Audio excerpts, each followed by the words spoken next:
Vydýchaný vzduch vás môže urobiť hlúpejšími.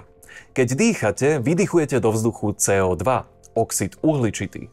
Ak sa vzduch nevyvetrá, táto látka sa hromadí a vy ju vdychujete naspäť. Ak je miestnosť malá a je v nej viacero ľudí, napríklad ak ste na porade v zasadačke alebo v školskej triede, môže koncentrácia CO2 vystúpať na nezdravé hodnoty.